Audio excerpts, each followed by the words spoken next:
Nafikiri unakumbuka kwenye video iliyopita tulizungumza kuhusu hiki kitu unachokiona mbele yako. Niliuliza jina lake, kila mtu alitaja jina lake, lakini kila mtu alipataja faida kulingana na maeneo anakotoka. Sasa kilichobakia, walio wengi sana walisema wameishia kuona kinavyoonekana, lakini hawakuwahi kuona kilichopo ndani. Sasa leo kama unavyoona kwenye screen yako, nimeweza kufanikiwa kukuta kilichodondoka, na ndani yake nimemuona huyu mdudu akiwa ndani yake.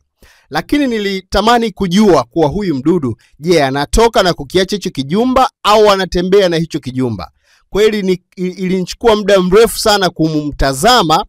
Kama unavyoona kwenye screen yako hapo, nimeona huyu mdudu akitembea na hicho kijumba, akikivuta. Sawa sawa, anatoka lakini yeye yuko mbele, hicho kijumba anaenda na kivuta hivyo. Anakivuta muda wote. Nimekaa hapa zaidi ya nusu saa kumtazama, lakini nimeona akiwa anakivuta. Hajatoka kabisa. Sasa nitaendelea kumonitor, natamani nimbebe nimpeleke nyumbani niweze kuona je, atatoka kwenye hiki kijumba au la. So nitakuja kuwapa update wakati mwingine. Lakini sasa nikawa nimeona anatembea chini. Sawa sawa, anatembea chini kama unavyomuona hivyo hapo. Sasa nikajaribu kumtegeshia kwa mbele kijiti hicho hapo, nione je, anaweza kukipanda hicho kijiti, na kama akikipanda, je, atatoka kwenye hicho kijumba? Lakini nimeona anaanza kukipanda kama unavyomuona kwenye screen yako saizi. Anaanza kukipanda hicho kijiti. Anakipanda lakini kijumba kiko pale pale. Anatembea na kijumba chake. Sasa wewe mtazame kwa makini hapo. Anaendelea kupanda kwenye kile kijiti, lakini kijumba chake hakitoki. Anaendelea kumove na hicho kijumba chake kama hivyo unavyomuona. Sasa nikawa na maswali mengi sana, kwa nini hachomoki yote?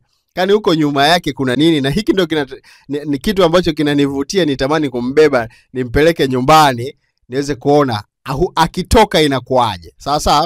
Sasa nikaamua kumchukua nikamweka juu ya mti. Nione je, ataweza kumove juu ya mti na hicho kijumba? Nafikiri unaweza kuona kile kijiji alichokuwa anakitembelea ni hicho hapo. Sasa tumuone akiwa juu ya mti. Huyo hapo unamuona anasogea pia, lakini kijumba chake kiko pale.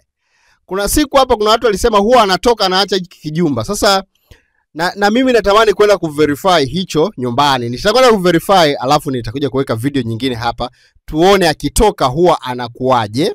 Sawa, na hicho kijumba kwa ndani huwa kinakuaje. Sasa hizi sitaki kudisturb kwa sababu hiyo ni nature. Sasa nataka tuone mwishoni nini kitakuwa.